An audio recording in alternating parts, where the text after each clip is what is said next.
All right, hello everyone. Good afternoon. I hope you were able to enjoy some lunch and a bit of a break between our really inspiring keynote session this morning with the folks from PrEPster UK. Looking at the agenda, you might have guessed that today is PrEP Day for GMSH 2021, excuse me. And we have reason to be optimistic. PrEP is preventing HIV, it's enhancing our sex lives. First approved by Health Canada in 2016. Uptake was initially quite slow in the province, but is increasing, with the number of PrEP users 6 times higher in 2019 than in 2016, sitting just shy of 10,000. More physicians, more nurse practitioners are prescribing PrEP across the province than ever before, which is a good thing. But we are not without our challenges, both in practice and certainly within policy. And so today we're going to hear from perspectives from 3 different providers. We'll start with Dr. Kevin Woodward. We'll turn things over to Dr. Daryl Tan. And finally, Andrew Shambi, who's a pharmacist and runs the Ontario HIV Prevention Clinic online. And so throughout this session, we're going to hear some of the barriers to getting PrEP in the hands of those who stand to benefit the most from it, as well as looking at our PrEP cascade and where things are falling down for folks. And then finally, some of the benefits and learnings from sort of the digital world of PrEP delivery. I'm going to keep my remarks really brief, so I'll stop there because we really want to get into this great content. So I'll turn it over to Dr. Kevin Woodward. Thanks for being here. Great, thank you. Let me just share my screen here. So I'm going to spend a little bit of time talking about rapid initiation of PrEP and how that can make a change in the PrEP cascade moving forward. And I think Daryl is going to focus specifically on some of the data that's come out of the study that we're doing called PrEP, which is looking at the cascade in BC and Ontario. But really, I wanted to focus on what we can do in terms of making this cascade look a little bit better. Let's see if I can make my slides actually work. There we go. So we know that right now, for a lot of people, accessing PrEP takes a lot of steps. If you get into a PrEP provider, you've probably done a little bit of work to get there, where either navigating a family physician or an STI clinic or sexual health clinic.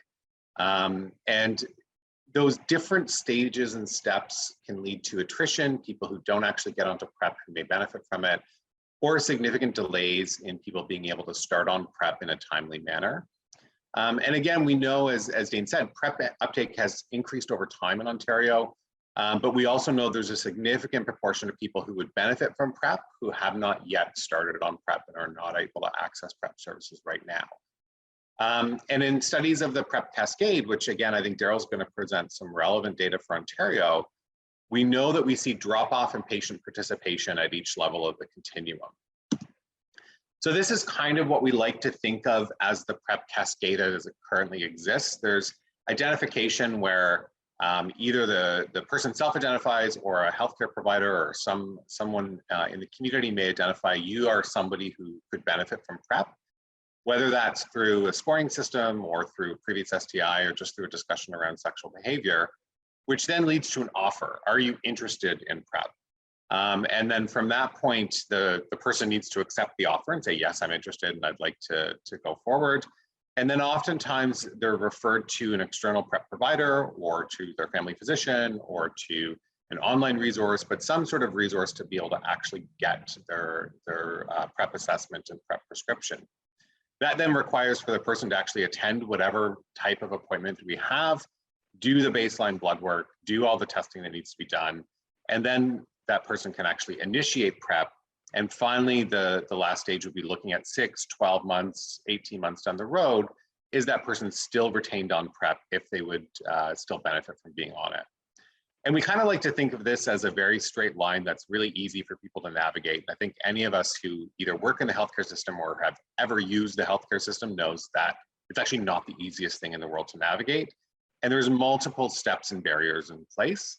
And so this is probably more like what the cascade looks like. These numbers I slightly made up. I did steal some of Daryl's PrEP numbers and some numbers from the US, and he'll probably have more up-to-date data. But even imagining that we can identify 100% of the people who would actually benefit from PrEP, which we're probably not that good at doing, we got to make sure we actually remember to offer it to them. And we know from the data that doesn't happen all the time. Someone may be seen in a sexual health clinic, have a rectal STI, that would be an indication for PrEP, but never get an offer, never get even talked to about should they be on PrEP at this point. And then we know that there's another point of where people may not accept the offer, and there can be a variety of reasons for that, including someone doesn't perceive themselves to be at risk, or the perceived cost in Ontario, for instance, is too high and people don't know about options that they have for paying for PrEP, or just perceive that it's going to be too difficult to get to the appointment, or even there's not a PrEP provider that's close by in your area that you can actually access. Once that offer is accepted, again, we know that the referral process, not everyone gets referred. There is some things that fall through the cracks in any medical practice. And then we see a significant drop off in terms of attendance. Oftentimes that appointment for your PrEP initiation is a couple of weeks after the referral's gone through. In healthcare in our clinics, we like to pretend that we're really accessible, but if I say you have to come on Tuesday at 8 a.m. to my clinic and you're not available that day, there may be no other clinic time that you're available, and that can lead to a drop off in attendance. And then from those people who attend initiation, again, we see some drop off, and that may be reasonable. People really aren't at risk for HIV or just need some education around their HIV prevention options. And then going forward, seeing that retention. So you can see that we have a decreasing number over time where we've identified all these people who would benefit from PrEP, but actually a relatively low proportion of folks end up being able to start PrEP in the current model. And again, as I mentioned, you can see these delays. So, between referral and attendance is often a couple of weeks. And even between attendance and initiation, it can be a couple of weeks if the person hasn't had baseline blood work done already, because we need to get their HIV testing and we need to actually get their kidney function testing done before we can go ahead and get them started.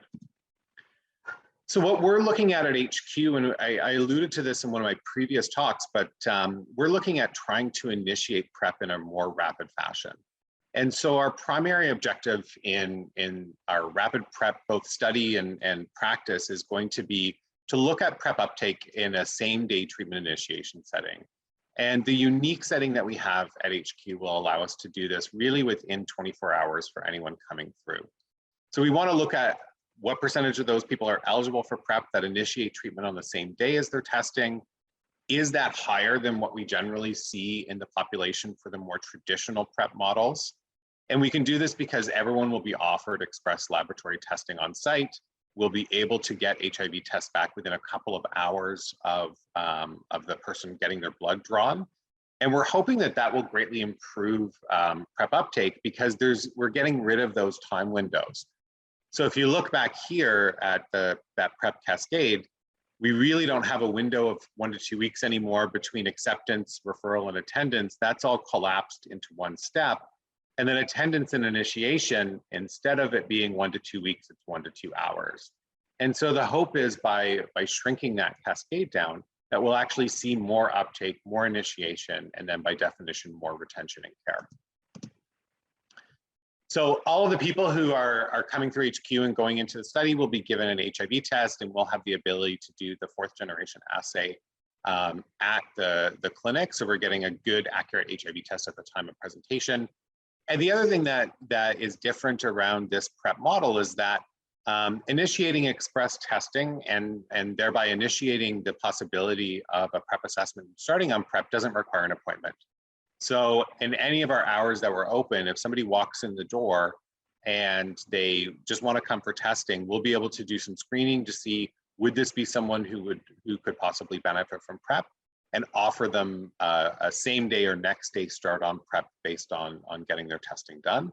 So it's really much more convenient for people to be able to access the service because they don't have to sit there and wait and say, okay, next Wednesday at 4 is the only time that we have available. They can do it on a time that works for their own schedule.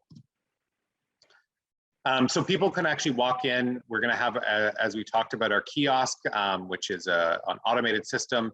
It'll ask them some questions around their sexual health and behaviors, and we'll be able to actually assess if someone may actually be a candidate for PrEP. People will also have the option on the kiosk, even if they answer the questions and the scoring system doesn't flag them as being a candidate, they can actually have the option of, would you like to start PrEP today? Or would you like to talk to someone about starting PrEP outside of even those screening models?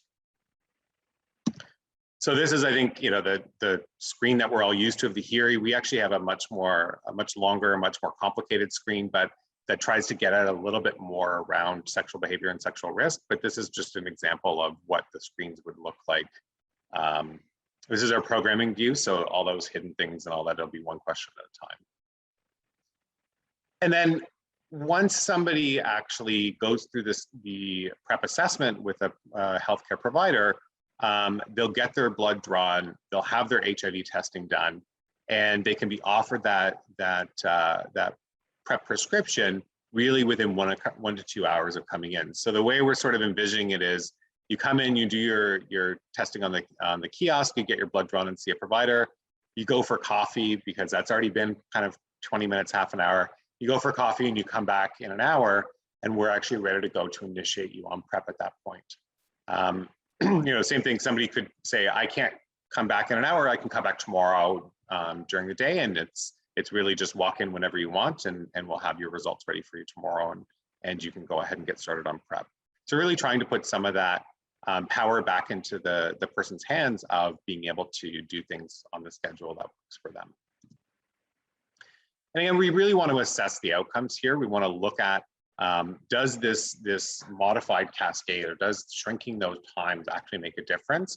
So we're going to be comparing the uptake of PrEP in our rapid initiation cascade to historical data that we've seen in Ontario and other jurisdictions, and say, are we actually seeing more people agreeing to go on PrEP? Are we actually seeing more people who get started and stay in care and stay on PrEP if it's still clinically indicated for them? Other things we're going to look at, because we will have the data, so the amount of time it actually takes from the initial assessment. So between the time you walk in and start your kiosk to the time that you actually have PrEP in your hand, and be able to measure that and really look at, are we able to provide this as quickly as we think we can? What we're calling the PrEP conversion rate. So the number of people who are eligible for PrEP compared to people who are actually starting PrEP. And are we seeing a higher rate of people starting PrEP who would be eligible based on a rapid screening model? Our baseline HIV test positivity rate. Again, what we're wondering about is, will we actually see more people who are higher risk coming into HQ simply because it's easily accessible? Our PrEP retention at 3, 6, and 12 months. Does this make a difference to adherence? Does actually, getting your PrEP quickly and feeling connected to the care that you're getting make a difference in adherence? And then obviously, any HIV seroconversion within the patients who are taking PrEP and sexually transmitted infections.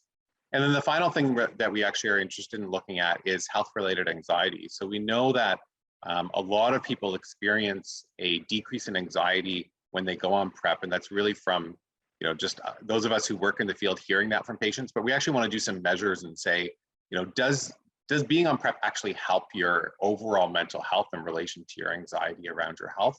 And so we're going to include some measures around that as well, and hopefully get some interesting data to be able to share with the community around that. The only problem with this is that it's right now slated to start when HQ opens, which is in March of 2022. And we're going to be enrolling for 2 years, but this is going to be the model that HQ is looking at for all PrEP initiation. So even when the study period is over, we're hoping that the data will be favorable enough that we want to continue with a rapid PrEP initiation, and that's the plan we're going to use going forward. And that will again be able to decrease the barriers for people in accessing PrEP and increase the number of people who are able to start on PrEP and be retained on PrEP by reducing some of those systemic barriers that we see. So that is the end for me. And then I think the next presentation is Daryl. Thanks so much, Kevin. And just a reminder for folks, as questions come up for you, please drop those in the chat and we'll have time to discuss at the end. And over to our friend, Dr. Daryl Tan. Okay, thanks so much for involving me in the discussion today. I'm so sorry I couldn't be there in person for the entirety of today's session, but I'm actually doing a PrEP clinic during the scheduled time. So I'll go ahead with my comments through a share screen now. My name is Daryl Tan. I'm an infectious diseases physician and clinician scientist at St. Michael's Hospital in Toronto. And as part of this presentation today about PrEP implementation, I thought I would speak about two different projects that I have the privilege of co-leading. The PrEP study is a PrEP implementation science project that I'm co-leading with Dr. Mark Hall from Vancouver. And the Ontario PrEP Cohort Study, or OnPrEP, is a study that I'm co-leading with Ryan Lisk from ACT, or the AIDS Committee of Toronto, here in Ontario. And I hope to be able to share with you some insights that we can learn from these two projects about the PrEP cascade and about a cohort of people using PrEP in Ontario, respectively, in the coming 20 minutes or so. Before I get going, I want to acknowledge that I am on the traditional territory of the Mississaugas of the Credit, of the Anishinaabe, Haudenosaunee, Chippewa, and Wendat people. And I'm a settler to these lands and very honored to be sharing it with the many other Indigenous people and non-Indigenous people today.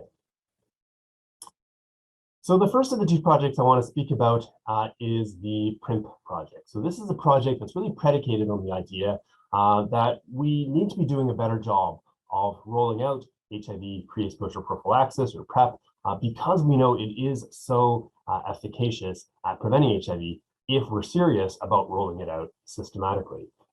So the whole idea behind this project is that it's a multi-component implementation science project taking place in a number of major urban centers here in Ontario, as well as in British Columbia, specifically Toronto, Ottawa, Hamilton, Vancouver, and Victoria.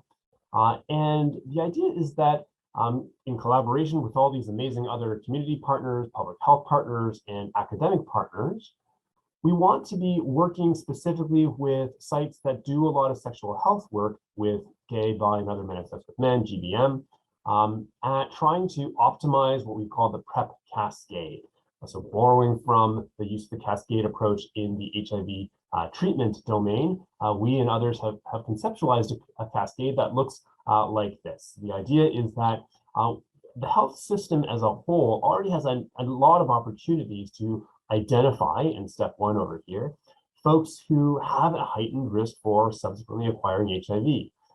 And a lot of epidemiologic evidence has already told us what a lot of those specific risk factors are for subsequent HIV acquisition. We've codified them ourselves previously by putting them into Canadian guidelines on PrEP rollout. And they include things like having certain sentinel bacterial STIs like syphilis, and especially rectal gonorrhea and chlamydia. They also include things like scoring highly on a standardized risk score, this thing called the PREMSM that we've talked a lot about in this field, as well as potentially using post-exposure prophylaxis more than once. And so through this project, we've been collaborating with public health clinics, sexual health clinics in those various cities to try to more systematically identify guys who meet those criteria and then systematically recommend, not just offer, but actually recommend that those individuals start on PrEP if they're HIV negative and not already using PrEP.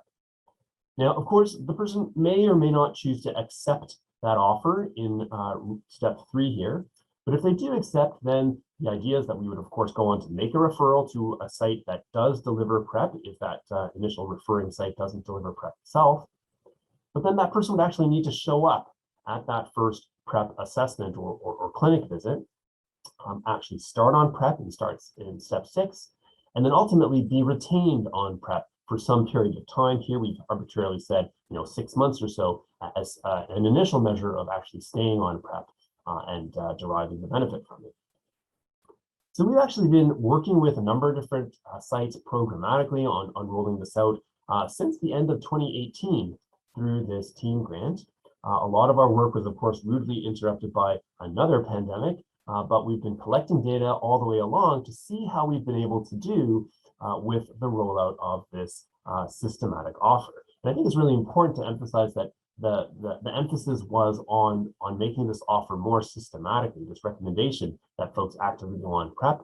When we had started this work, I think a lot of the time the sense was that, well, this is something that we already do, it's part of our standard of care, but it wasn't necessarily something that we were capturing systematically. And that's what we've been able to do through the past few years of data collection. And I'm thrilled to be able to show you these beautiful data that our postdoctoral fellow, Dr. Oscar Pico Espinoza, has put together for us in this slide here. On the left, you can see the numbers for Ontario, and on the right, you can see them for BC. And the bottom line is that we're actually not doing that well at all. If you look at the bars on the furthest left hand side of each graph, you can see that out of the guys who were identified as being at risk, this is about 1,300 encounters in Ontario, about 3,800 encounters in BC. We're pretty good at making that offer, although there's certainly some room for improvement here, especially in this BC cascade. But the biggest drop off is that many folks who are recommended to start on PrEP for one reason or another decline that offer, as you can see in the third step here. Now, we're very good at referring on those who say yes to that recommendation. But again, in Ontario especially, where the PrEP referral sites and delivery sites are often geographically different locations as opposed to being co-located like they are in BC, we have a large drop off once again. Folks don't always show up at that initial clinic appointment. And then again, we lose people in terms of actually starting on PrEP and then being retained on PrEP. And so the beauty of a cascade approach like this is that we can really see what the biggest opportunities are for improvement, to try to link all these folks who all meet criteria for being on PrEP and could benefit from it. And we can adjust our programmatic approaches accordingly. We've also looked at this over time, and although you might have expected us to be doing better and better over time, the pandemic notwithstanding, unfortunately, that really doesn't appear to be the case. These are color-coded temporally according to the colors of the rainbow, like any good gay project. And you can see that, as you follow the colors along, there's really no trend. We're systematically doing poorly, no matter what year we're talking about. So really lots of room for improvement along those different steps in the cascade. So as I mentioned, one of the biggest gaps that we've identified is this third step where people actually decline. They say thanks, but no thanks. And Oscar's done some really nice work to try to synthesize what the reason is for that refusal when the data are available. And they're shown in the two provinces in these two pie charts here. What you can see is that there's a host of different reasons, but the biggest one in both provinces is the person really not feeling like they're at risk. So that's despite having a clear indicator like syphilis, rectal gonorrhea, asking for PrEP more than once, having a really high risk score. Folks themselves perceive things differently, and there's a lot of interesting and important, I think, counseling work, social psychology, cognitive psychology work that we need to be doing to kind of dissect that a little more and engage with people better to understand that better on both sides of the equation, both the clinician and the person himself. Some folks simply aren't interested. That's the orange wedge here. I'd love to kind of get more detail and kind of really dissect that with people. I understand why that is. But really importantly, in Ontario at least, the third most common reason is cost. And I think that's really striking that is really not an important reason at all in BC, where of course there truly is a universal PrEP access program for folks who meet risk criteria, really something that we need to be advocating for really, really hard in this province. Although we have public coverage for PrEP, it is covered under the Ontario Drug Benefit Formulary. As we all know in this province, access to that formulary is quite a problem. And it's associated with copays and paperwork that can be a logistical problem for many, many people. We've also done a community survey as part of this study, and I won't go through the demographics of the first 1,300 people that we enrolled into the study in 2019 and 2020 here, but you can see that about 2/3 of them were from Ontario, and there was a reasonable amount of ethnic diversity, a little bit of gender identity diversity as well, and about half of the cohort had never used PrEP before. And we asked them what the reasons were for not using PrEP if they were not presently using PrEP. And once again, we saw concordant data compared to the cascade data that I just showed you. So a lot of folks just feeling like they're not at high enough risk. But interestingly, here we saw one of the other leading reasons that I didn't allude to a moment ago be one of the top reasons in this part of our work. So concern around side effects. And I think that's a really important piece because those of us who work in this field and prescribe a lot of PrEP, folks who've been using PrEP for a while, would typically say that the side effect profile for PrEP is actually pretty benign. It's well tolerated after the first little bit of stomach upset that a minority of people will experience. That typically goes away. After that, people tend to do great on it. And although there are those kidney and bone issues that we think about in the long term, for many folks who are at risk of HIV, those risks I think would really pale in comparison to the tremendous HIV prevention benefit that we can get. Once again, but being unable to afford it really speaks to the need to, Ontario, speak up and advocate for more true universal access, like does exist in some other parts of this country. BC, Alberta, Saskatchewan have truly universal access programs, whereas here in Ontario, we have this hybrid model in which cost still is a barrier for some people. We also asked people in the survey what strategies they thought we could use to try to improve access to PrEP. And I've listed them all here. I don't have time to go through them all, but certainly there's a whole host of creative solutions that we could try to implement, some of them at the individual clinic level, some at the provider level, some at the systems level. And I invite you to share your own ideas about what we need to be doing to help link people to PrEP when they can really benefit.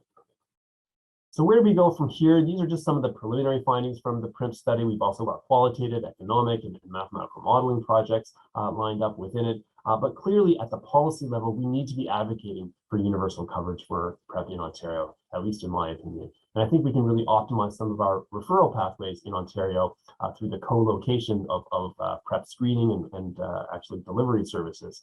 And I think Kevin later on in this talk might be speaking about efforts to do just that through programs like the forthcoming hub. At a programmatic level, I think we need to continue to work with public and sexual health clinics to make this offer truly routine, even in the context of a program where we're actively trying to encourage that to happen. And with every single encounter, you can see that the data show it doesn't happen at every single encounter, and we need to be doing better. I also think there's a huge role for us to be playing in terms of doing social marketing to just speak broadly about PrEP and not have it be something people have to learn about on their own through researching online. We've done a great job as a society at publicizing prevention strategies for COVID-19, and we could and should be doing exactly the same with HIV, and yet that has really not been the case. There's been a lot of silence from a lot of our leaders on that front, unfortunately. Finally, at the patient level, we need to do a better job with health navigation to help people weave their way through the complicated set of steps that they need to go through in order to access PrEP. And I think there's always going to be a need for individualized counseling about HIV risk and about side effects, these common things that people have very reasonable and real concerns about that often preclude them from getting onto PrEP when they could benefit from it. So that's just a host of initial findings I thought I would share with you from the PrEP study. In the last couple of minutes, I just want to touch on our on-PrEP study, which is a very different project. This is a study looking at folks who are already on PrEP to look at a different set of research question. We're doing this in collaboration with a whole host of community partners and academic partners, some of whom are listed here that I want to do a big shout out to and a big thank you for all of their efforts. The idea behind this project is to do an observational cohort study of about 800 people using PrEP in Ontario. We launched it a couple of years ago in 2018 with support from the funders listed here. And the main purpose is to broadly ask 3 sets of research questions. The first thing is that we wanted to characterize PrEP users in Ontario. Who are we actually reaching with this intervention? Second, we want to understand what their outcomes are as they use PrEP. And then finally, start to tease out what the predictors might be of having better outcomes or worse outcomes related to PrEP, given that these are all people using it in the same context. So we've been recruiting through 10 sites in 6 cities listed here: Toronto, Ottawa, Hamilton, London, Sudbury, and Guelph.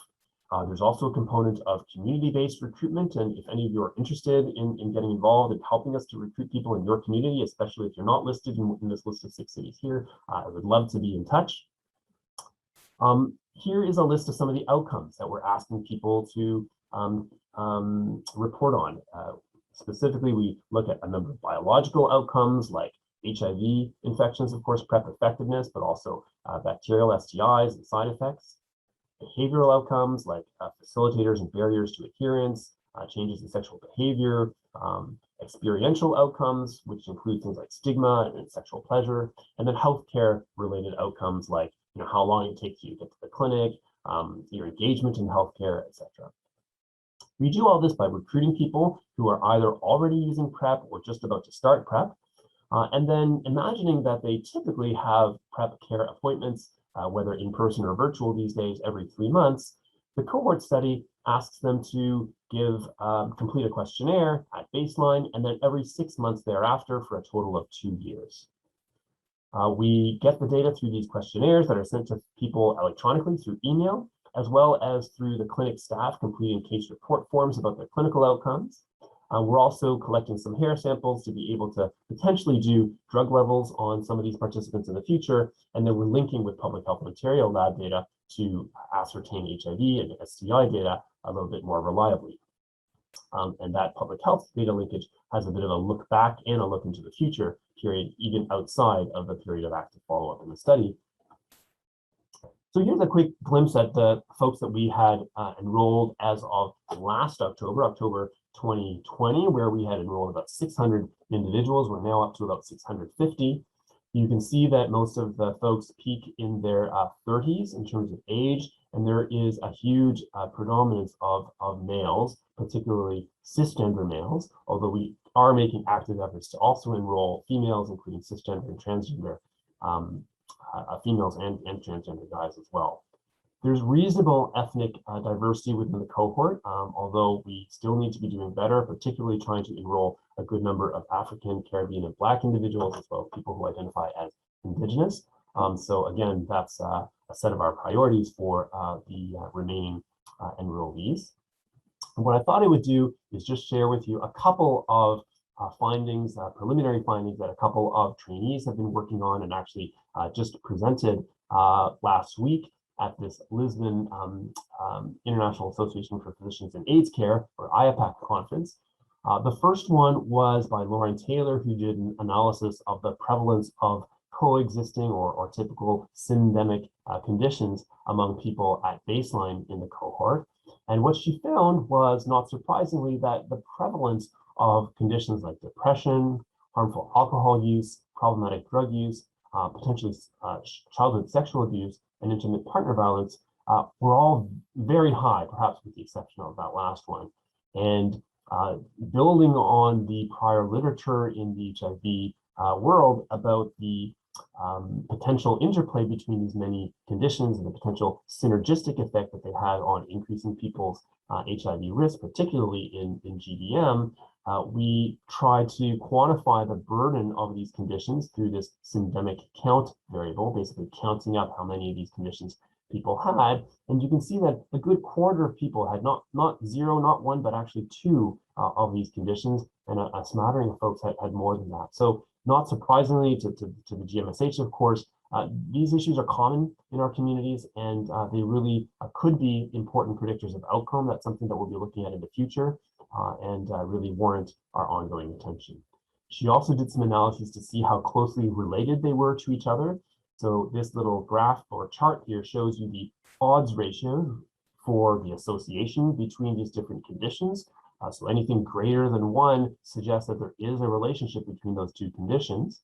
And with the exception of intimate partner violence, where the numbers weren't quite reaching statistical significance, I would say that the majority of these other two-way relationships really are suggestive of a true syndemic among these common conditions. Again, speaking to the importance of having adequate mental health services to address these in folks who are using PrEP as well.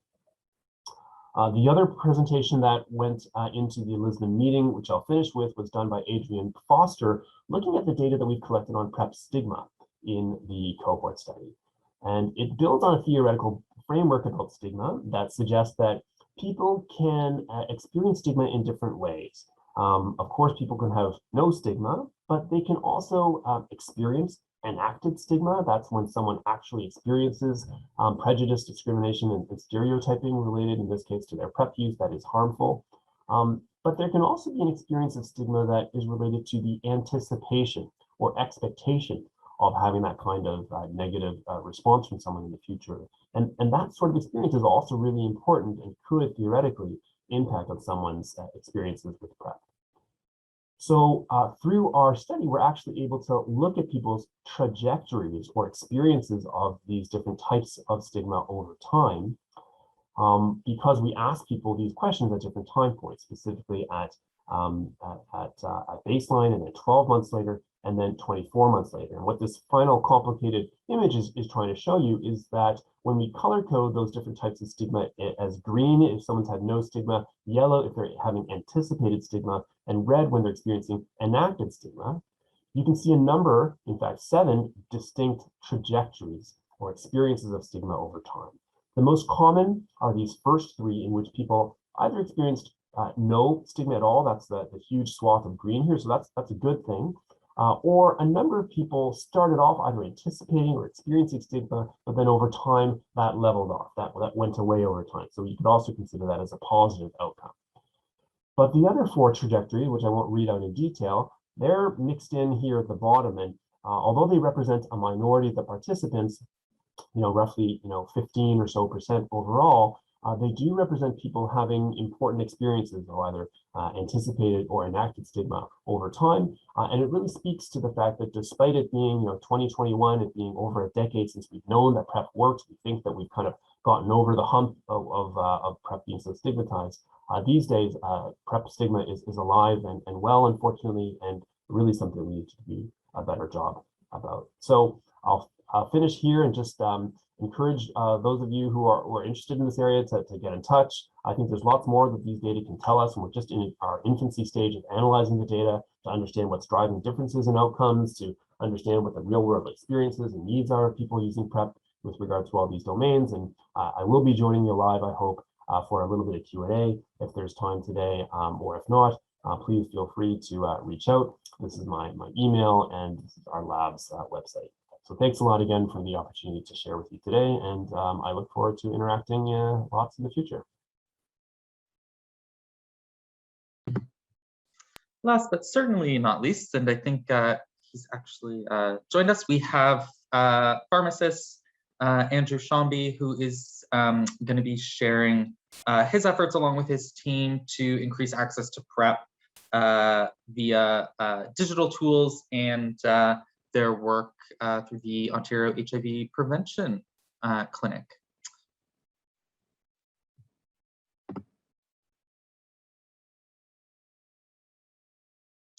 Hi everyone, it's Pharmacist Drew with the Ontario Prevention Clinic / the PrEP Clinic, and today I'm going to be discussing PrEP implementation in Ontario from a digital side, and I'll also discuss other tools as well.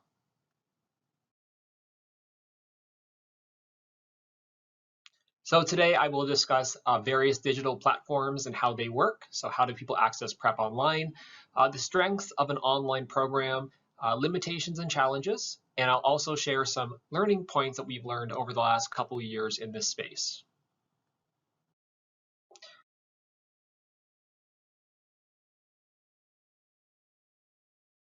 So a little bit about who we are. We are the Ontario Prevention Clinic / the PrEP Clinic. We are an online PrEP service, and we also have in-person sexual health clinics. And I'll discuss a little bit later on why we had to incorporate an in-person component in addition to an online service offering. We are a collaborative healthcare team. We have nurse practitioners, RNs, pharmacists, patient care specialists, and social workers. We started with a very small team of just like me and 2 NPs, and now we're a team of 20. Our services include STBBI testing. We continue people on PrEP. People can access STBBI treatment through us, sexual health assessments, mental wellness counseling, naloxone condom shipping program, HIV pharmacy, and PrEP Saver program, which I'll touch on in a bit. And we also offer linkage to care for those who enter our space.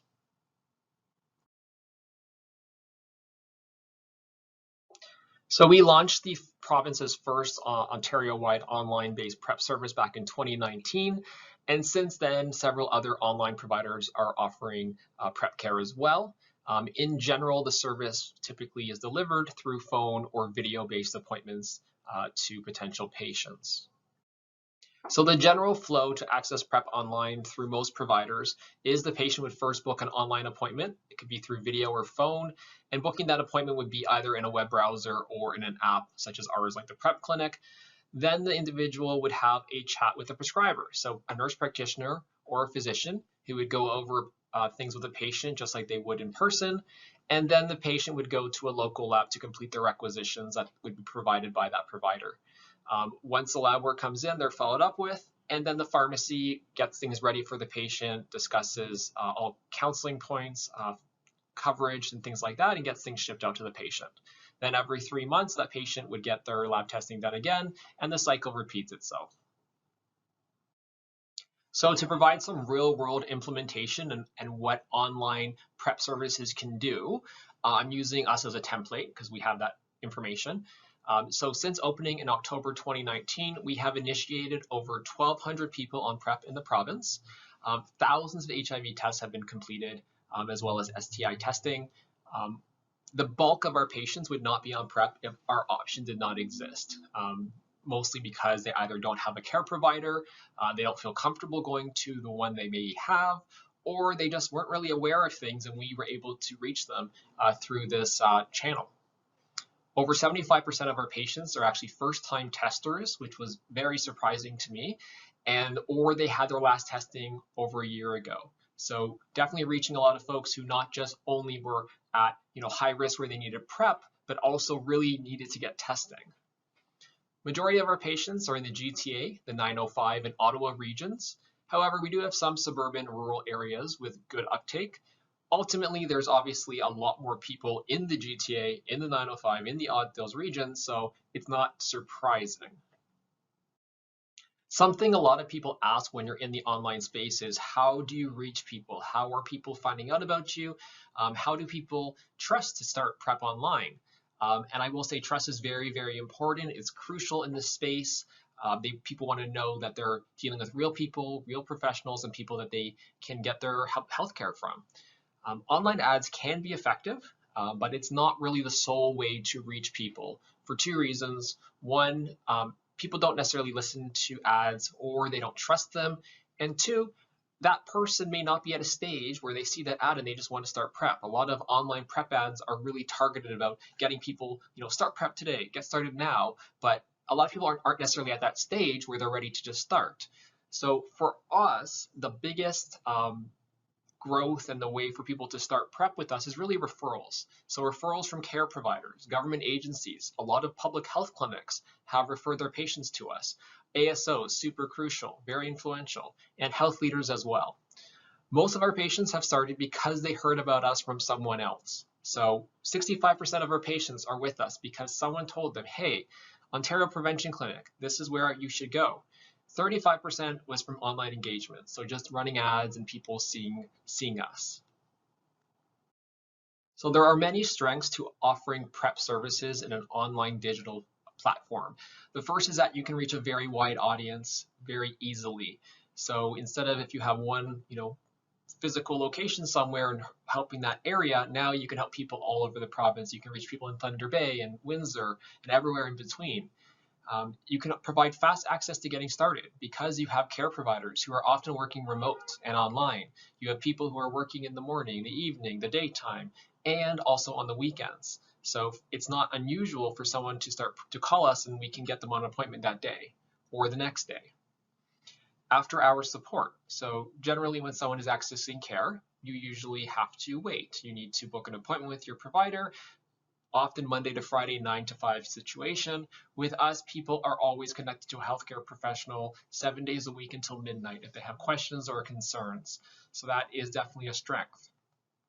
There's also improved discretion. So individuals who do not feel comfortable going into a physical clinic, or they feel that they can kind of hide themselves a bit, which we don't encourage, but we are mindful that there are people who definitely have very, very significant discretion and concerns. You can have very strong adherence rates with an online model, especially when you integrate it very tightly with a pharmacy, which is how we do it. And that's how you're able to track what a patients do for labs. You can send them reminders. You can make sure they get their requisitions. You can help them with a bridging supply. It's a lot easier to do when you have this model, in my experience. You're also providing options when somebody doesn't have them in their region. So if you're in a small town and there's nowhere to get PrEP prescribed easily, now there's an option for you. Or during COVID, a lot of places that do provide PrEP care have either had reduced hours or have completely closed. So there's been some PrEP care service providers who have said, hey, we're not offering this, can you take our patients, which we have done. So there's a lot of great strengths in having this delivery model available. While there are many strengths with having online care providers for PrEP, there are also some challenges. Now, some of these challenges are also partly because not all PrEP providers are equivalent in how they're delivering things and the services they're providing. So, for example, a lot of times PrEP online providers, it's very focused on just kind of getting people on PrEP and then PrEP out the door versus the ongoing care, like I referenced before about the 7 days a week access and offering other services. That's not necessarily being done across the board.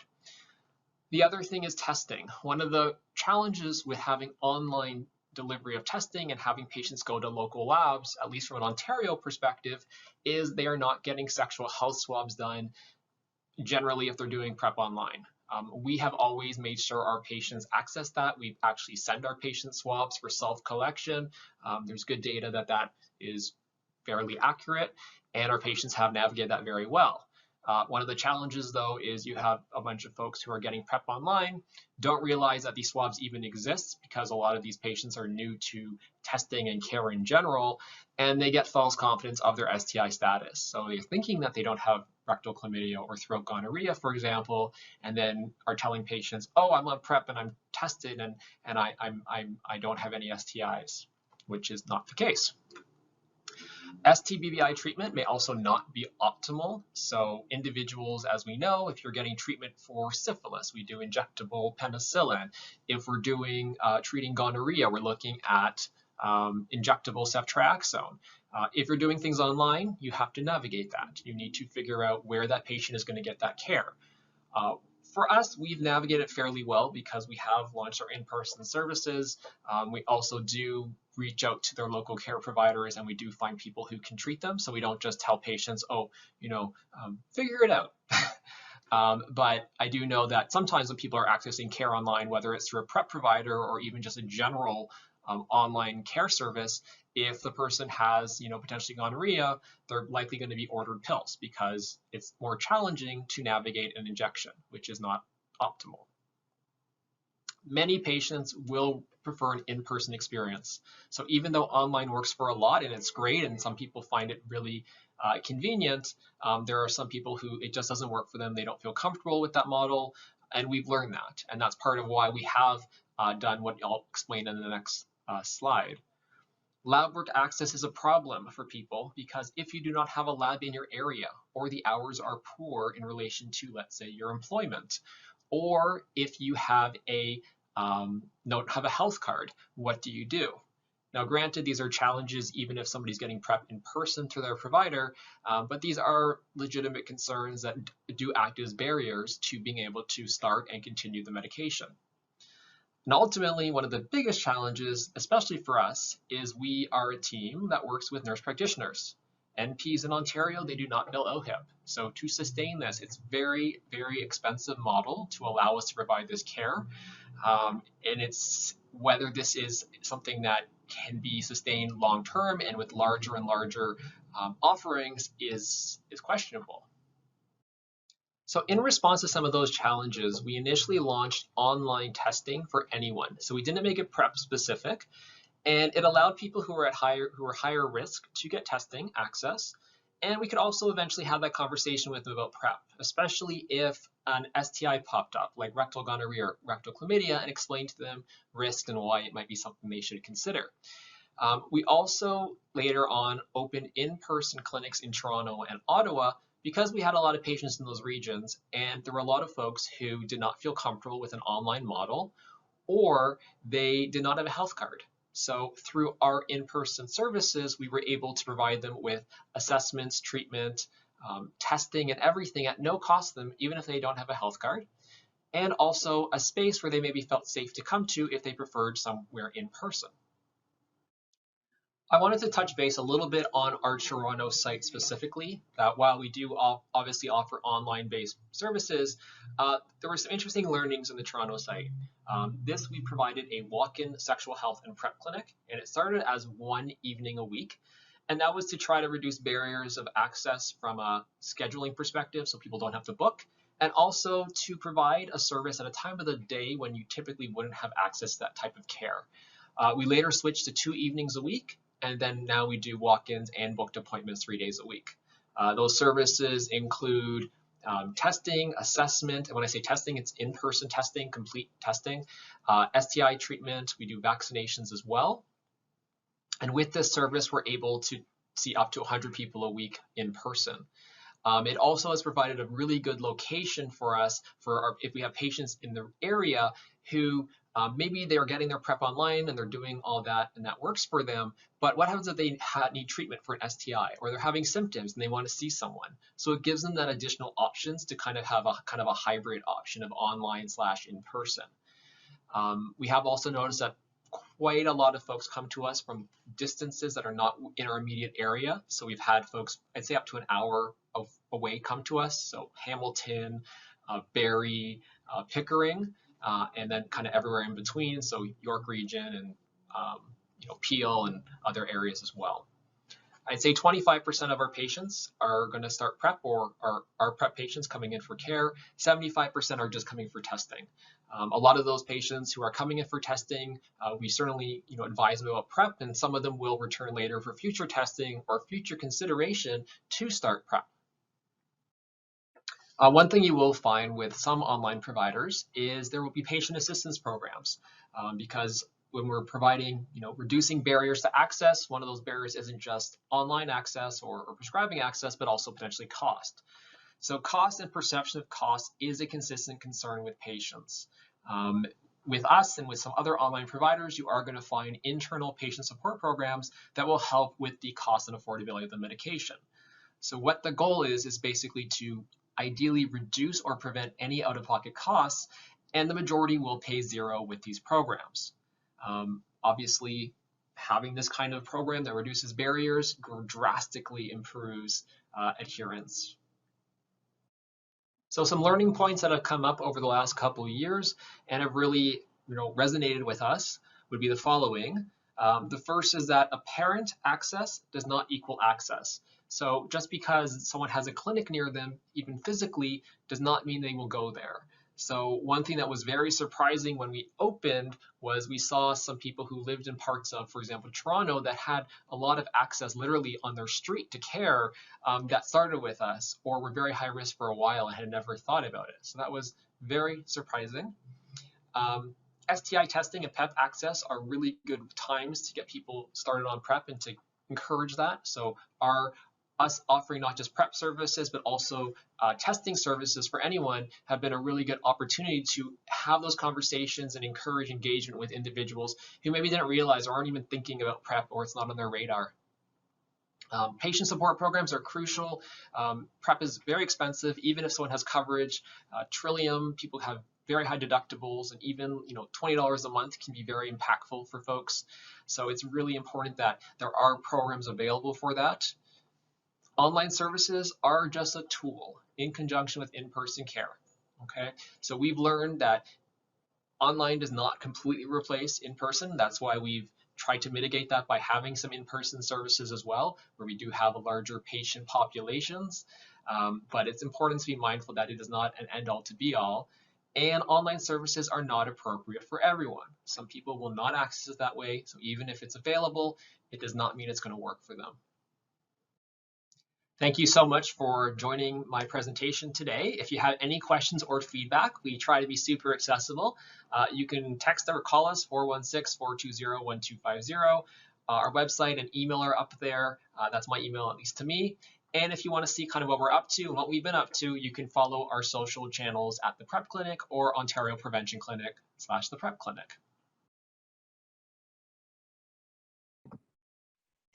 Okay, we got time for a couple of questions. Thank you to Kevin, Daryl, and Andrew. Also, hi Andrew, good to see you. Like I said, if you have questions, feel free to unmute yourself and simply just ask one of our speakers, or you can drop it in the chat. And we'll just give that a moment. Just checking to see if we have Daryl here.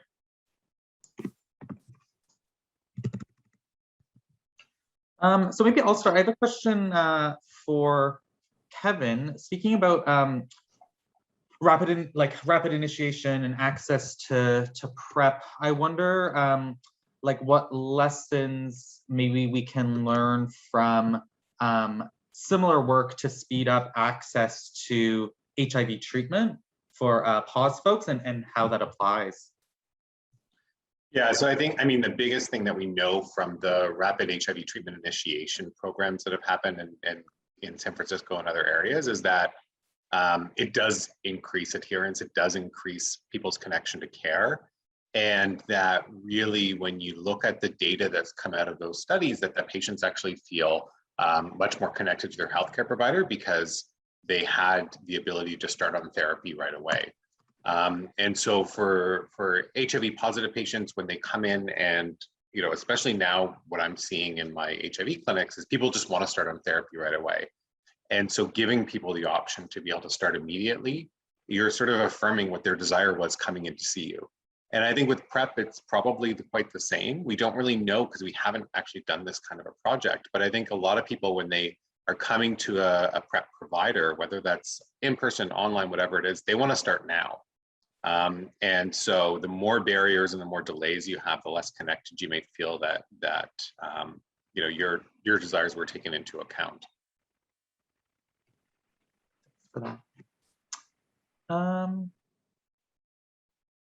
Just wanted to draw attention to a link I dropped in the chat. That's a fairly recent report from our friends at OHESI. They're looking at drug dispensing data on PrEP and gives a really rich overview of the current situation to the best of our knowledge in Ontario.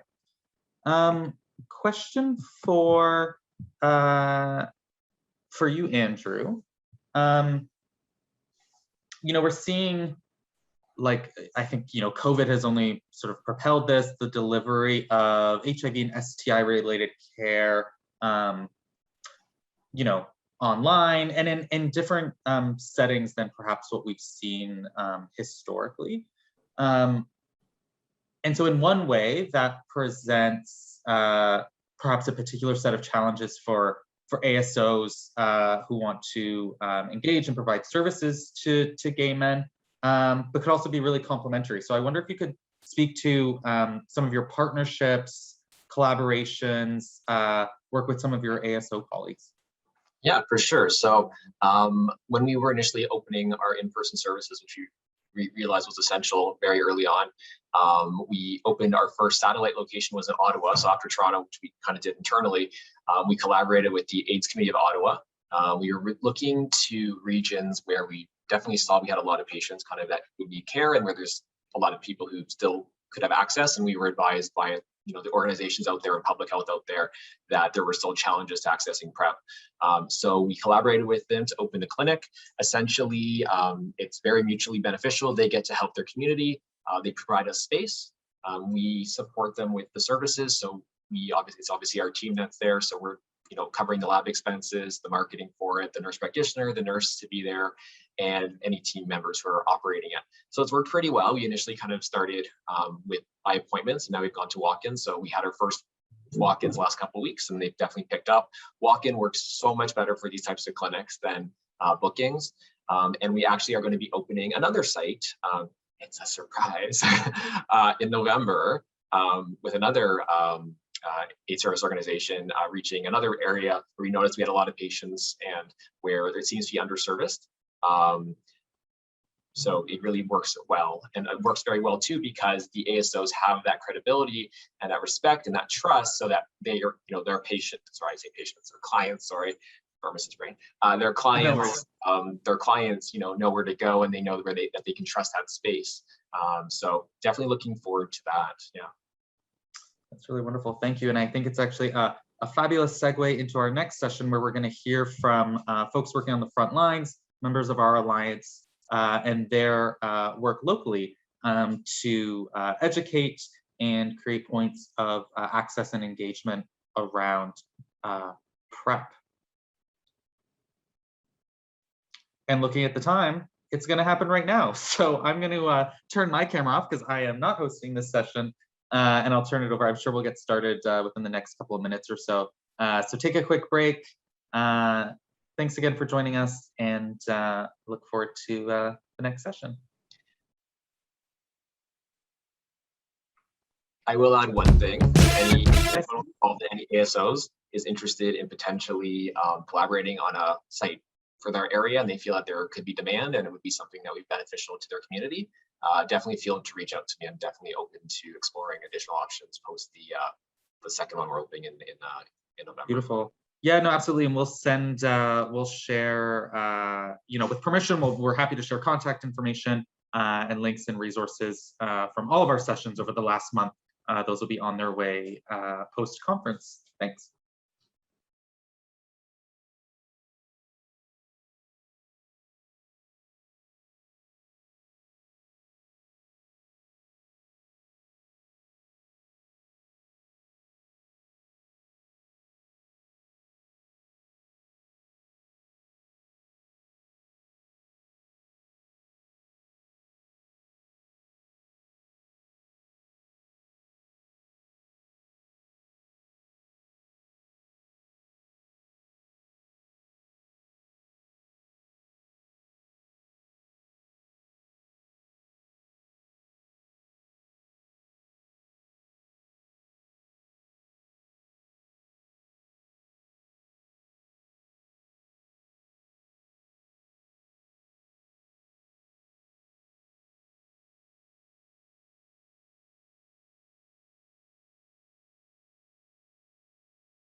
Hello, everyone.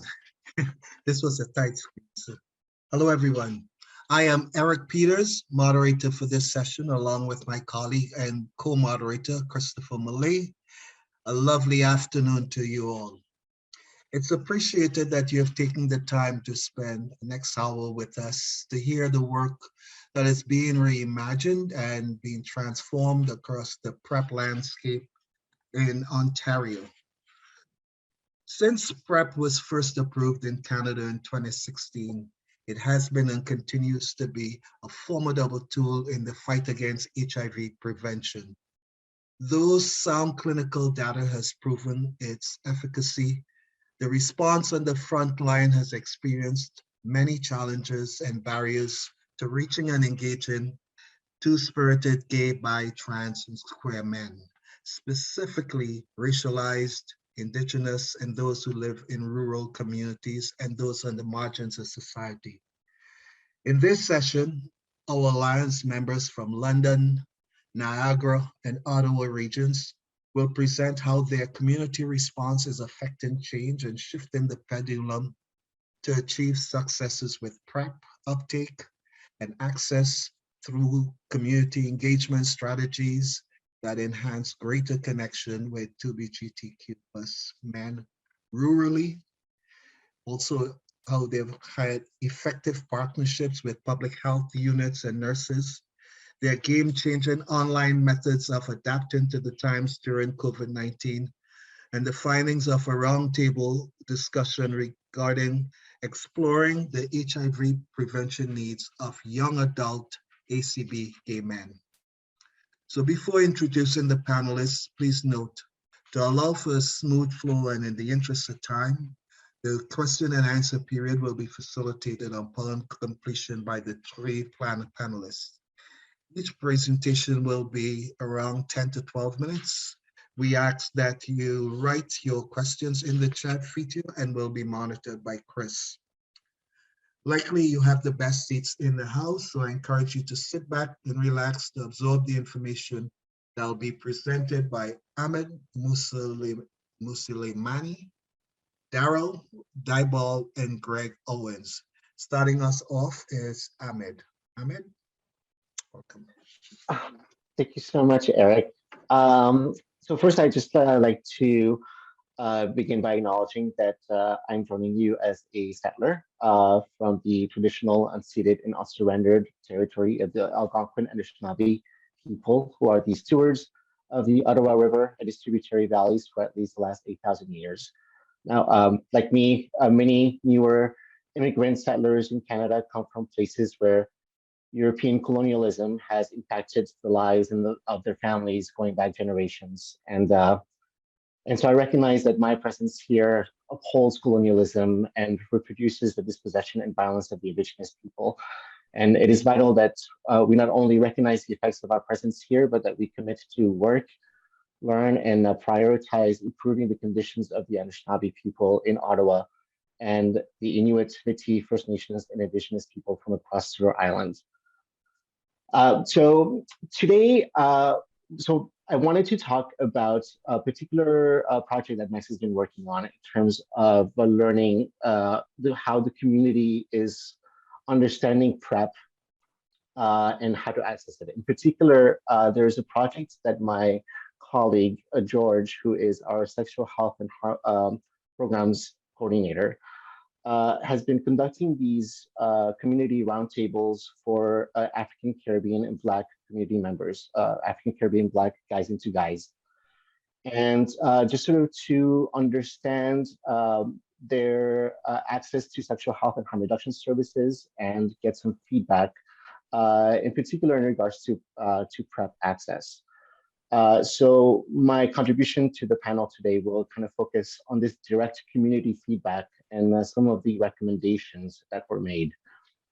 So the roundtable discussions, the first one started back in January, and we've had another one so far in the summer, and we have another one coming up. They were attended by, so far, a total of 17 community members, including a variety of community workers and physicians, including from the AIDS Committee of Ottawa and Ottawa Public Health. And also, there's a particular study by GMSH that was done in 2020 that really inspired George to develop these community roundtables. And this is, it was titled "One of These Things Ain't Like the Other, Exploring the HIV Prevention Needs of Young Adult Black Same-Gender Loving Men."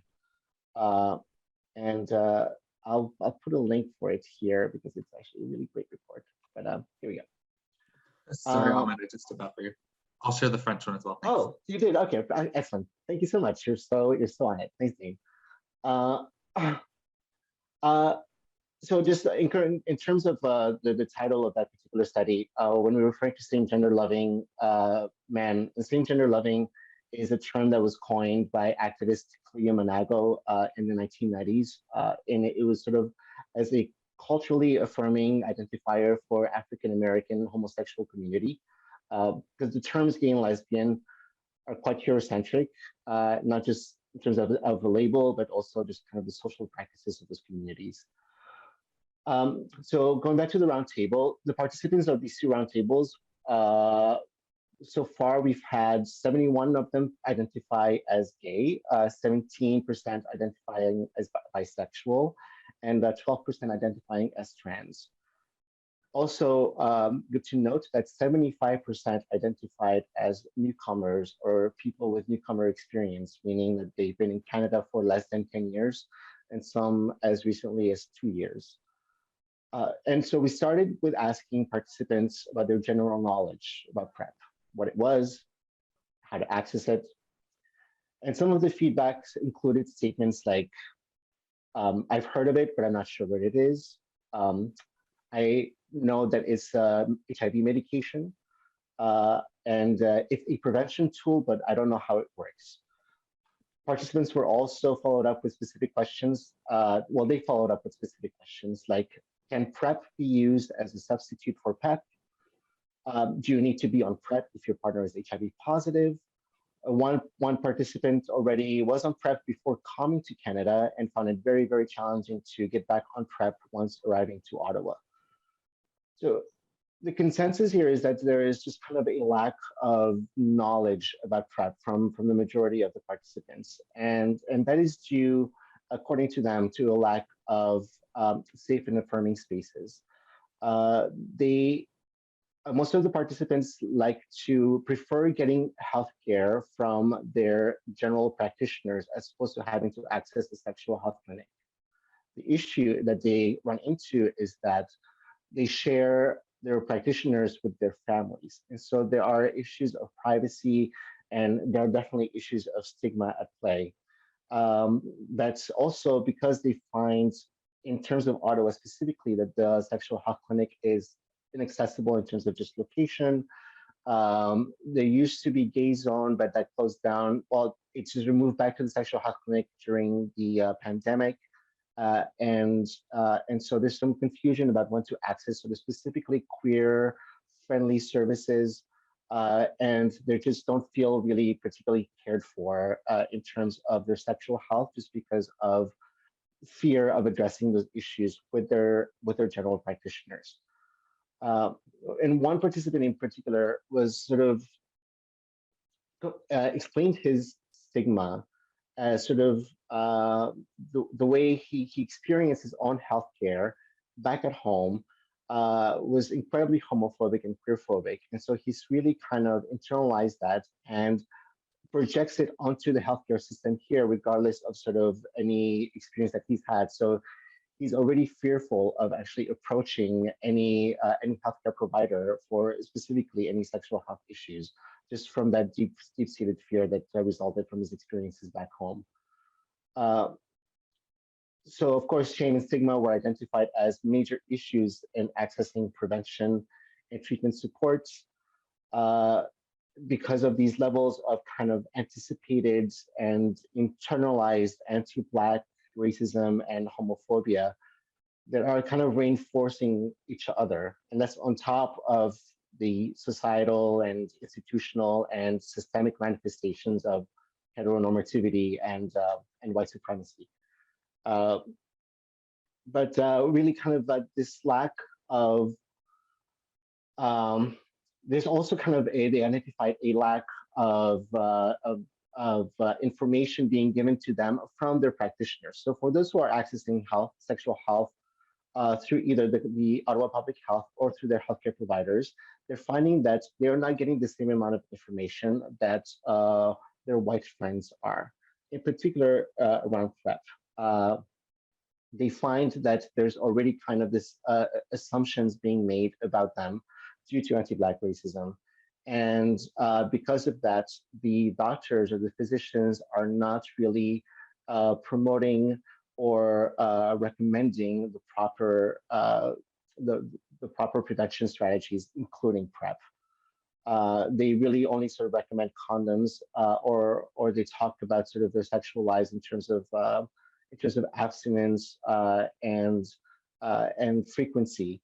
But they don't really, so they feel like the way they're being addressed is really quite different from the way their white friends are being addressed. There was one member who is currently on PrEP, identified as being currently on PrEP, but finds it really, really difficult to maintain adherence, especially difficult sort of the idea of having to get tested every 3 months, just because of sort of these kind of constant negative experiences that they have within the system. And when that was presented, it really kind of it ignited a conversation among the other participants and kind of created an even sort of bigger bubble of doubt in terms of wanting to access PrEP just because of the requirements in terms of adherence and having to get tested every 3 months. Now, the things that sort of were recommended or were identified as recommendations in particular was that the recruitment strategies or the promotion strategies are really, really not targeted to ACB folks in any capacity. Part of that has to do with kind of the sexualization of sexual health promotions and sort of it kind of pushes against a stigma that they're already feeling and internalizing, and so they don't feel necessarily comfortable engaging with the sort of promotional materials. So there was sort of these recommendations are talking about how can there be a culturally sensitive but sex positive message that is targeted to ACB folks in Ottawa. There wasn't really sort of particular answers that came from that, but it really presented, I think, a really interesting dilemma in terms of doing something that is sex positive, but also culturally sensitive and trying to sort of fit within kind of a cultural boundary around sex. And part of that too is about coaching and counseling and training ourselves and health providers and how to have sort of these difficult conversations that feel really, really sensitive and can sometimes for the participants, they mention that a lot of the questions around their sexual history can feel very, sorry, I'm losing the word, but they feel very personal and they don't quite feel comfortable sharing that much of themselves. So how can we train physicians to ask the questions for the things that we need to know in a way that is culturally sensitive? So I have actually don't know, what's my time, Eric? How am I doing?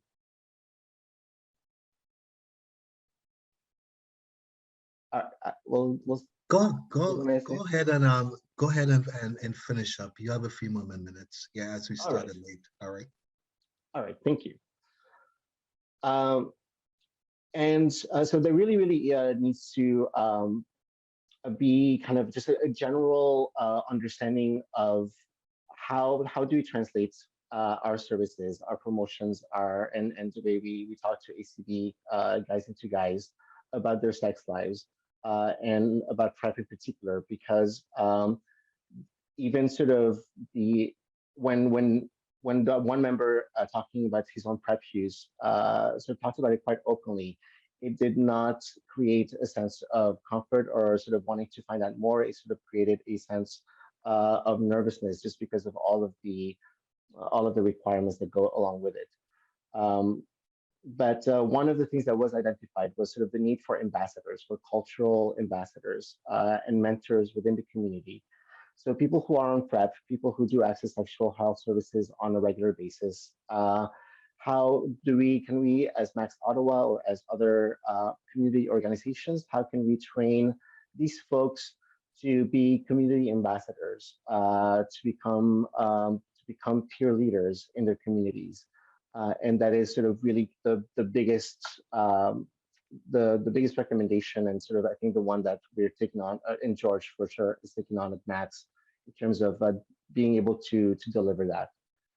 That is so far that is sort of the feedback that we got from the ACB community here in Ottawa, and yeah, thank you for listening. Thanks, Ahmed. We'll just keep it moving right along. We have very little time now. So next on it's Greg Owens. All right, happy to be the next person.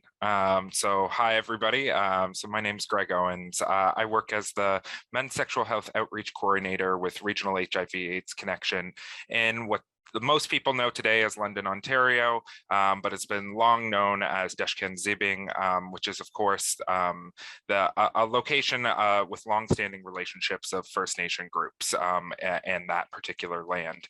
I particularly want to highlight the relationships with the Anishinaabe, specifically the Chippewa of the Thames First Nation, the Haudenosaunee, specifically the Oneida of the Thames First Nation, the Lenape, specifically the Munsee Delaware Nation, and the Attawandaron people who once settled the region and used the land as their traditional hunting grounds. Certainly adding to the message that Ahmed shared there of the importance of including Indigenous folks and more broadly racialized folks within the work of our PrEP clinic and the work that we're doing. So I'm going to preface this presentation by saying that this is going to combine my own thoughts as I've been within this role now purely in the pandemic. I don't know pre-pandemic times, so I haven't been able to do some of this work that I'll speak to, but I'm also combining the thoughts of my predecessor, or one of my predecessors, I should say, Cody McMaster, who some of you may know, and our clinic's nurse practitioner, Mia Biondi. Particularly, they shared their thoughts within a Katie blog that was shared, I believe, either start of May, end of April of this year, and I'll post the link to that at the end of my speaking here for folks to reference.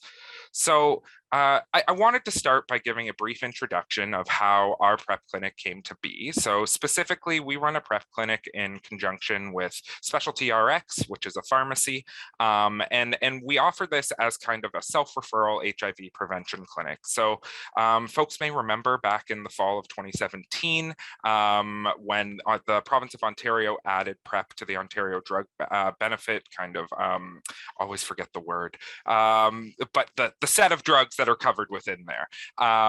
Prior to this, only the folks with private insurance or who could afford approximately $1,000 a month could access PrEP. So despite this improvement, there was a notice at the community-based level in London that there was limited understanding from prescribers within the region about how folks could access the drug. So this is where, again, my predecessor Cody and Mia came together to create the idea of this self-referral HIV prevention clinic. So they began by offering this clinic out of RHAC's office, so it's our community-based organization located in downtown London, instead of offering it in a more formal clinical setting, trying to address some of those barriers that folks had, be it psychologically or in more experiential times with other clinical environments. So this was really successful, and they saw a lot of an immediate uptake from members of the community who Cody was already connecting with and noticing a lot of folks having questions around PrEP and how to access. So as I am highlighting Cody, who was GMSH linked worker and obviously was reaching out to gay, bi, and men who have sex with men, this did combine with the other services that RHAC offers. So we have programming and folks connected to Y, connected to ACHO. We offer a supervised consumption site and a harm reduction programs within our care. We have client services. So there were a number of different programs that the PrEP clinic was promoted to in order to reach out to those communities. So of course, including ACB folks, both those who are of same gender loving and non-same gender loving women and folks who use drugs. So obviously this was something that was successful for a little while, but come 2020, the pandemic hit, and that did a lot of damage on the community in the sense of the networks that existed, the informal communities that existed and that were so necessary for queer and trans folks to access education, but also hear about the programs that we're able to offer. You know, things like hookup apps suddenly became less popular to use because there was that kind of dual stigma of not only folks having to deal with the stigma of being a member of the queer community, but also the stigma of potentially trying to have sex during the pandemic, especially at the front end. There was a lot, we noticed there was a noticed downtick in folks accessing our services. But on top of that, we saw things like bathhouses, queer bars, social groups and committees in the community all have to really pivot or have serious disruptions to the services they were able to offer. And as a result, that kind of cut off some of our networks to reaching folks. Some of those local groups that operated as safe havens for different members of the community. So in London in particular, we have, Intersex London. We've got groups like Trans London and PFLAG London, groups like Queer London Queer Events in London, who work predominantly with members of the community who are folks of color. These were all groups that were forced to pivot to online formats with often limited or no resources, and to try to meet the needs of their membership. And as a result, creating those networks of sharing information and maintaining those was super difficult. This obviously contributed to increased social isolation within the community, as many of those locations we utilized to provide that community-specific outreach no longer existed. So I think it's important to highlight, so while we are located in London, we serve a number of surrounding rural regions. And within those regions, a lot of the queer and trans folks who, maybe didn't pre-COVID times have a place to congregate in their own communities, now didn't have the larger city to go to congregate either. And that was really a vital and one of the few points of entry to some of our services, particularly from some of the, there are a number of smaller communities that having ongoing presence within is difficult for us just given capacity. It also significantly impacted the organizing capabilities of our student population. So those who aren't familiar with London, we are a bit of a seasonal population in that students coming into Western and Fanshawe make up a significant, about 10% or so of the city's population every year, goes in and out around the summertime. But those folks also are overrepresented in community organizing efforts. There are a lot of queer student groups that we try to work with and are now getting back to working with now that they're able to operate again, but that spent a lot of time not knowing what to do and not being able to put together and network folks within those communities, with campuses not having folks on site and a number of other factors that significantly contributed to the different folks we could reach out to build those networks. So like many clinics, we did have to pivot. So we began offering the option of virtual appointments, and similar to what you have heard from many of our colleagues here, and particularly if you were able to catch the last session, many folks have voiced that they miss the personalized services offered during our face-to-face visits. Our team that works out of the clinic is very well received by our service user base and creates a very welcoming and open environment that I don't think you get the same experience of when you're necessarily doing a phone call or a Zoom call, as we all know. We've certainly had a lot of those. So as a result of that, it made it a little bit, it created some problems for particular service users. And I think there is a disproportionate number of folks who come from backgrounds, particularly newcomer backgrounds, who, as Ahmed mentioned, maybe were projecting their experiences with other health systems onto the Canadian health system, or perhaps had legitimate experiences, negative experiences with the Canadian health system, also very possible. But there was a lot of hesitation towards some of the aspects of online and digital work, be it if somebody wasn't comfortable with speaking out of their home because they weren't out, or they didn't want to speak about their sexual health in front of family members, roommates, whatever the case may be. So we did have to somewhat pivot and create, when it was safe to do so, a bit of a hybrid model where folks who had those reasons had the opportunity to maybe come do an intake or do something in person so that they could ask those questions. Often myself or my colleague Will would provide that intake and work with the individual to get them connected to care as best as we could. Similar to, I think, everybody who's been offering PrEP at the front end of the pandemic, we certainly saw a lot of those loss of access points, as well as just the loss of retention of folks, be it who were discontinuing PrEP because their sexual activity had changed due to the pandemic, or because their financial situation had changed, or just because they were no longer, the pandemic takes an effect on a lot of us, and being able to follow through with regular appointments and those things was not something everybody had the capacity to do. So we definitely saw that downward trend, not only in patient numbers, but also in referrals. So we think that there are, again, those reasons that I highlighted, but I think it's also important to highlight that our PrEP clinic provides comprehensive STI testing and treatment. So with that decrease in new clients, as well as clients lost to follow-up during the pandemic, we were also testing less for STIs within the community. And obviously we know the downstream effects of less testing and less testing availability. Certainly our public health units at particular points in time had to shut down sexual health testing completely, as I'm sure many folks have experienced.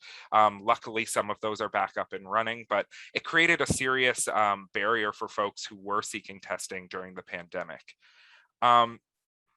As we kind of pivot towards looking towards the future, I think that there needs to kind of be pivots at both the clinic and the outreach level. So, we're continuing at the clinic level to offer services online with the combination of parts of appointments, things like we do swabbing for sexually transmitted infections. So those are being offered at the office in person. So there is still that opportunity to connect with our team. Online outreach has kind of had an increased emphasis in getting the message of PrEP out there. So including in rural regions, we use a software called BlueStacks, which allows us to do some outreach in those rural regions without physically being there. And that makes it a lot easier, because right now there are a lack of community partners and safe opportunities for us to participate in either in person or having some type of digital presence in those regions. So continuing to build those relationships and build our presence within the rural regions is something that is continuing to be a challenge and an ongoing part of the work that I'm doing, building those relationships with folks. I love the idea that was brought forward by Ahmed of having those community champions, both in the context of underserved populations and marginalized populations, but also like racialized folks, or in the context of our rural regions as well, because certainly there's opportunity for folks to take up that message and continue to pass it along to other members of the community. The other thing that we have noticed, and this is something some folks may be familiar with, and the article that I'll share shortly will go into this a little bit more in detail, but we have also seen an increased uptake of PrEP on demand, or PEP in pocket, which we call PIP, which essentially they offer the same highly effective means of preventing HIV transmission, but they have offered a little bit more flexibility, particularly for folks who have changed their patterns of sexual activity, where they may be planning out and being more intentional about limiting not only HIV risk, but COVID risk. So they are looking to take those harm reduction steps. It's an opportunity for folks to still access PrEP, but maybe do it in a way that also can cost a little bit less, because there's less pills that you need to take as a part of that. So that's something that has been new within our clinic. I wasn't able to find exact numbers on how many folks are taking each of those, but we certainly do offer it at the front end of our intake with folks. We go through and explain kind of the benefits, why you may take one or the other. And there's a really great tool that Mia and Cody developed that's within this Katie article that I would highly encourage folks, if you don't have this type of information or you're looking for a really a brief piece of information on it. This is a great little tool that can be used, and I'd highly encourage folks to access that. Again, I will share it in the chat. So I think those are kind of the main thoughts I have right now. Of course, we're all figuring out still an ideal model of offering a PrEP clinic that maximizes the outreach and access to all community members. So I'm excited to hear more from my colleagues here about the efforts that they're putting forward and seeing how we can apply that in our work. So thank you for listening to me. Okay, thank you, Greg. I want to remind folks that feel free to put your questions in the chat, and we will get to those at the end of the final presentation. Who's up next? Daryl. Welcome, Daryl. Awesome. Thank you, Mr. Eric. Hi, everyone. My name is Daryl. I'm the Community Development and Education Coordinator here at Positive Living Niagara. I also complete the education pieces and the intake process for our PrEP program here that we like to call Niagara's PrEP Clinic. Before I go any further, I just want to go ahead and acknowledge the land upon which we gather here in the Niagara region as the shared traditional territory of the Haudenosaunee and Anishinaabes people, protected by the dish with one spoon wampum belt. First off, our PrEP clinic, we have been around since July of last year, 2020. So everyone else who has been speaking, they have BC or before COVID experience with their program. Unfortunately, all we know so far is the pandemic and how to navigate around there. So as I said, we started off, or we had our doors open first in July of 2020, but that was only the first time when we opened the doors. So much had gone on beforehand, even before I started here at Positive Living Niagara.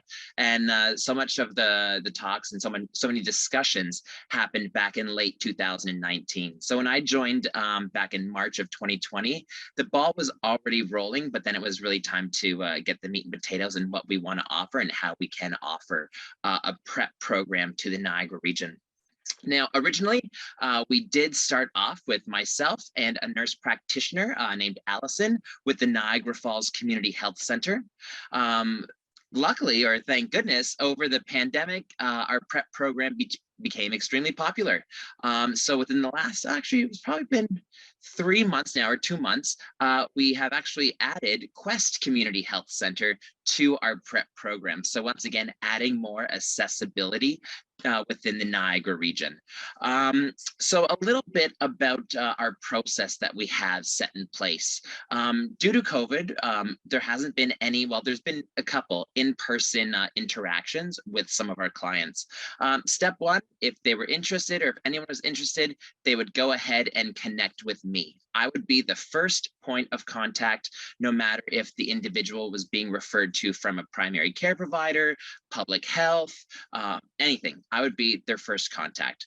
What we would do is have a telephone call, or in some situations, I have done face-to-face education pieces, and we would just talk about their risk factors, go through the intake process. From there, what I would go ahead and do is connect them with our community health center. So at the beginning, it was just with Niagara Falls Community Health Center, but now that we have Quest Community Health Center on our team, we also have a location in St. Catharines. So based on their location within the Niagara region, I would connect them to whichever CHC was closest to them. If you've been to the Niagara region, you probably know that transportation is not the most accessible thing here. So definitely by having one location in Niagara Falls and one in St. Catharines, it's really getting people a little bit more accessible to the services. So what we would do is go ahead, connect them with those community health centers, and they would actually have a telephone call. with either one of our nurses, whether it be Allison or Stephen. Ideally, once things kind of lift a bit more from COVID, those interactions will be done face-to-face, but once again, not everyone can get from A to B. So the telephone call just made things a little bit easier. From there, what we went ahead and did is our nurse practitioners would schedule the lab work. So we all know the lab work that must be done. Urinalysis, blood work, and swabbing is the key.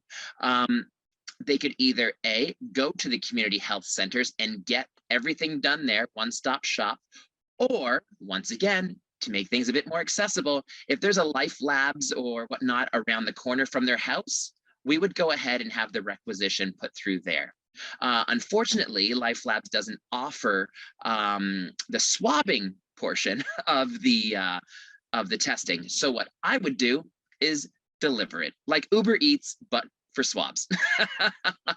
But once again, we want to make sure that everything is being done properly. We are checking every single test off that list. So if someone is going to go to a Life Labs because they can't get to a community health center, that's okay. We will make sure they have everything they need in order to get all the testing done. Well, once the testing is complete, if anything does come back as reactive, if there's an STI that comes up, they have the option. They can either A, have their primary care provider treat the infection, or B, we can go ahead and take care of it for them. And then once that's done, it's time for the prescription requisition. Once again, all about accessibility. They can either A, use whatever pharmacy they like. So if they want to go to Shoppers Drug Mart, if they want to go to Costco, cool, do it. We do have some people who actually, we send the recs up to the Ontario Prevention Clinic with Drew and his team. And then we also actually send a couple through to Michael and his team at Med Experts as well. And they go ahead and ship or whatever the case may be. But we have our main pharmacy in Niagara Falls connected to the Niagara Falls Community Health Center. And they can either A, deliver it to the individual's home free of charge, which is awesome, or B, some people have some issues with, you know, the daily, taking the pill daily and just being a little bit more accountable. So our pharmacist MedHat has it available for people to do a daily dispensing of their PrEP. So they can go there if they're going to the clinic for whether it be, you know, the methadone clinic or just going to wherever it's in a pretty popular location, they can go ahead and get their daily PrEP pill. So awesome there. So the importance about our product, I keep our process and our program, I say it over and over and over again. It's all about accessibility, you know, and the journey that we are creating here at Niagara's PrEP Clinic. When people come through, I'm their primary contact from the get-go. Whether they meet me on Grindr to chit-chat about this, on Facebook, on social media, whatever the case may be, I'm with them the entire step of the way. They have my email, they have my telephone number, they know that I'm on one of the hookup apps. So they do have a way to connect with me at any point in time throughout their journey. And I think that's really important because some people just need to have that little handheld moment. And sometimes with some of the online programs, they're missing that in-person interaction. So it's so important to have the friendly face guiding them through the whole process and to create that comfort level as well, saying, okay, I got a question, I can ask Daryl. So that's pretty amazing. And as I said, the fact that from this program, we've come through, you know, delivering the swabs. We do condom deliveries. We do party and play deliveries as well. So much has just come out of this specific program. Now, I love statistics, and I told Eric that I wanted to touch base on some statistics today, so I'm going to do it. So right now, Niagara's PrEP Clinic, we have I've completed 44 intakes. As it's been mentioned previously, sometimes people do drop out of the system, whether they move to another city or, you know, maybe they just realize, PrEP isn't right for me right now. And that's totally fine. If people do decide to drop out, we do try to connect with them and say, when you're ready, let us know. You know, we still want to hold their hand and make sure that if they need the help, we're here for them. So out of the 44 intakes that we have completed here with Niagara's PrEP Clinic, 88% are either cisgender or transgender, gay, bisexual men who have sex with men. 5% are trans females, and the remaining 7% are either straight, cisgender, male, or females. So obviously we do have the GBMSM community at the top of our list. Now, how do we connect with our clients? Because we only know how our process goes in the pandemic, social media and just having an online presence has been so extremely important, because there haven't been very many in-person events or opportunities to connect with the community. So we've been using, our social media or hookup apps. 53% of all of our intakes come from there, whether they be a direct referral from social media or it's someone that I've been talking to on Grindr, Scruff, or Squirt. From there, 27% of referrals have come from public health. We are so lucky here in Niagara to have such a great partnership with our sexual health center, and they have been open throughout the entire pandemic. We're one of the regions where we have been open. So many have been closed down. Obviously, there were some minimal hours of operation or minimized hours of operations, but it was still open, which is amazing. So 27% of referrals came from public health or the sexual health center. A big one for me that I'm so excited to hear is we had some friend referrals. So people who were already on our in our program, they have referred, and that's 11% there. And last but not least, 9% of our referrals were from primary care providers. Now, as our program was building back in, between the beginning of 2020, moving into July, we definitely made sure we had a presence online, obviously, but we were going around and actually giving information out to all the key pharmacies, community health centers, and clinics within the Niagara region. So if someone did come in for STI screening or just, had questions about PrEP, they would go ahead and say, hey, if they weren't comfortable specifically to deal with the situation, they could contact us. And that's really how we started to create a name throughout the region. For a year, so 52 solid weeks, I created a little Tuesday talk. It's called Let's Talk Tuesday. And every Tuesday we talked about PrEP. And that definitely made a huge impact. We have so many amazing community partners here with Positive Living Niagara and through our PrEP program. So many shares, so many interactions. Actually, statistic again, we had over 10,000 views and interactions of our Let's Talk Tuesday over a year. So that's amazing. And it just, I think at the beginning, we had maybe 15 people watch our videos, or people would message every now and then. But by the end, people were either A, laughing that I kept doing it, or they would, like, more people would just like, have you seen this? Or, hey, you're the guy from the PrEP video. So right there, that just shows the success that people were recognizing, and it kind of solidified what we were doing, and people were acknowledging, hey, we know you, we trust you, let's go to you. So yeah, it speaks the importance of consistent and persistent presence. Isn't that the truth, Dane? Having an online presence, even after the pandemic, whenever that may end, we're still going to continue having a strong presence. I'm very excited that this upcoming Friday, I'm going to be doing an event in the community. I get to see people. So that's going to be another amazing in-person opportunity just to get our program out there and really try to impact our GBMSM or 2S LGBTQ+ community. So yeah, that is that. I think I've kind of gotten to my limit. I'm sorry, Eric, if I went over a couple minutes. But if there's any questions, please let me know. I don't think I missed anything, but if I did.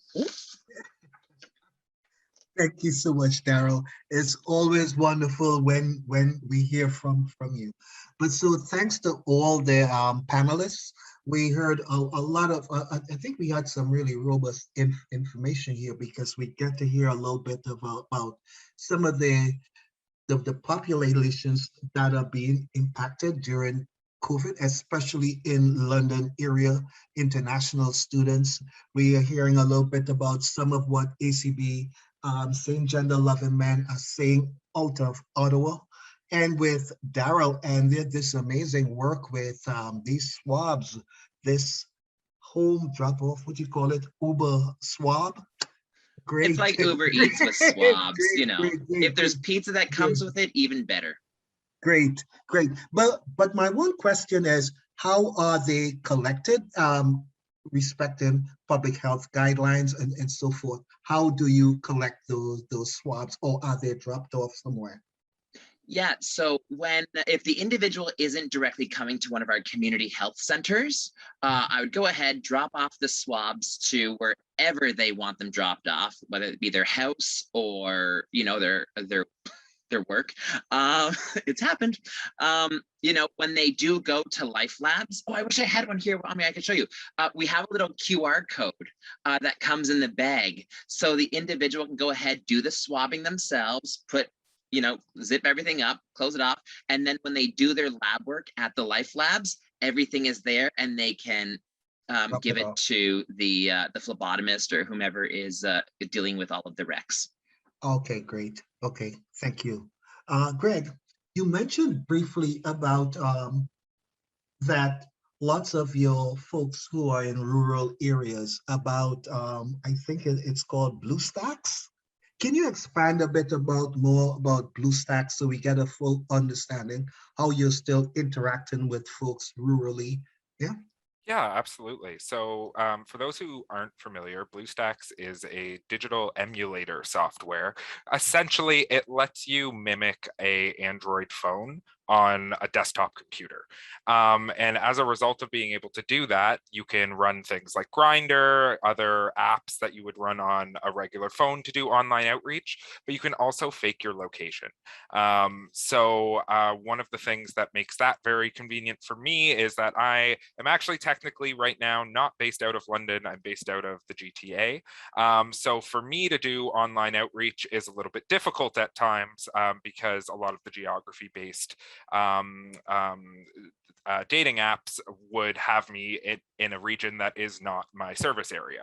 So using BlueStacks, I'm able to place myself in our rural communities all around our different regions, our service regions, and have a presence there online and connect with folks, talk to them about the services that are available to them. Right now, with the option of offering the PrEP clinic digitally, it's really increased those conversations around PrEP access with a lot of folks looking towards wanting to actually access the service because now they don't need to, you know, travel 45 minutes to go to London or whatever other urban center they were looking to go to previously.